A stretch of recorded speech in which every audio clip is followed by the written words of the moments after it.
few Congress MLAs have now accused BJP of misusing agencies against Congress leaders. The BJP has hit back at Congress.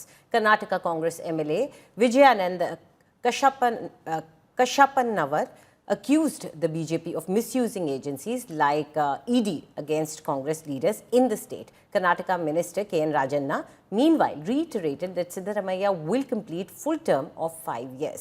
He also said Siddaramaiah will never look at a national role as he does not understand Hindi. The BJP, meanwhile, slammed the Congress and accused the party of indulging in horse trading.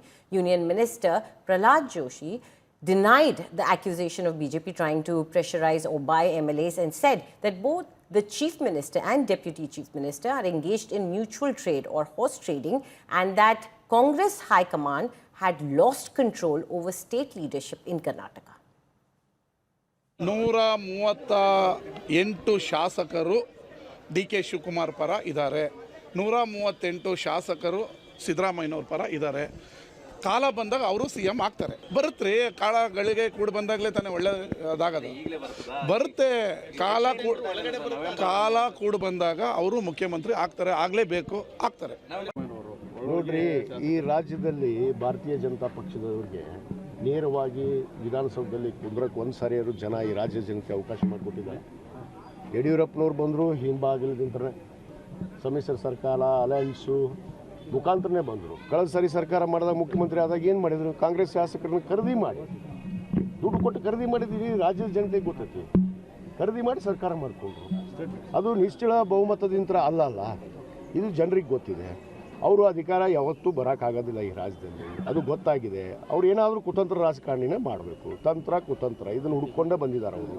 ಇವತ್ತು ಅದೇ ತಂತ್ರವನ್ನು ಹುಡ್ತಾ ಇದ್ದಾರೆ. ನಾವು ಬರೋಕ್ಕೆ ಸರ್ಕಾರ ಬೀಳುತ್ತೆ ಅನ್ನೋದು, ಅಲ್ಲಿ ಯಾರನ್ನೋ ಎತ್ತಿ ಕಟ್ಟೋದು, ಅಲ್ಲಿ ಸರ್ಕಾರ ಬೀಳಿಸೋದಕ್ಕೆ ಇವರೇ ಪ್ರಯತ್ನ ಮಾಡ್ತಾ ಇದ್ದಾರೆ. ಇದು ಭಾಳ ಸ್ಪಷ್ಟವಾದಂಥದ್ದು. ಪ್ರಯತ್ನ ಮಾಡ್ತಾ ಇದ್ದಾರೆ. ಈಗ ನೋಡ್ತಿದ್ದೀರಿ, ಇಡಿ ದಾಳಿ, CBI ದಾಳಿ, ಇವೆಲ್ಲ ಯಾಕೆ ಆಗ್ತಾ ಇದ್ದಾವೆ? ಇದು ಹೆದರಿಕೆ, ನಮ್ಮ ಶಾಸಕರಿಗೆ ಎದುರಿಸೋದು. ಅದೇ ಅವ್ರು ಬಿಟ್ಟೇನು ಎಲೆಕ್ಷನ್ ಮಾಡೋಕ್ಕಾಗ್ತದೆ? ಕಾಂಗ್ರೆಸ್ ಪಾರ್ಟಿನಲ್ಲಿ CM ಆಗ್ತಾರೋ ಬಿಡ್ತಾರೋ ಅಂದಿನ CLP ತೀರ್ಮಾನ ಮಾಡ್ತದೆ, ಈಗಲೇ ತೀರ್ಮಾನ ಆಗೋದಿಲ್ಲ. ಗೊತ್ತಾಯ್ತಾ? 28ರಲ್ಲಿ ಚುನಾವಣೆಯಲ್ಲಿ ಅವರು ಸಿದ್ದರಾಮಯ್ಯನವರು ಮತ್ತು ಇತರ ಎಲ್ಲ ಮುಖಂಡರನ್ನು ಇಟ್ಕೊಂಡೇ ಚುನಾವಣೆ ಮಾಡಬೇಕು. ಚುನಾವಣೆಗಳು ಅಂತ ಹೇಳಿದ್ರೆ ಪ್ರತಿಯೊಬ್ಬರಿಗೂ ಒಂದೇ ಓಟ್ ಇರೋದು. ಮತ್ತು ಅವರು ಎಲ್ಲ ಒಟ್ಟಿಗೆ ಬೇರೆ ಎಲ್ಲ ಮುಖಂಡರುಗಳು ಸಹಕಾರದಿಂದ ಅವತ್ತಿನ ಚುನಾವಣೆ ನಡೆಸಬೇಕು.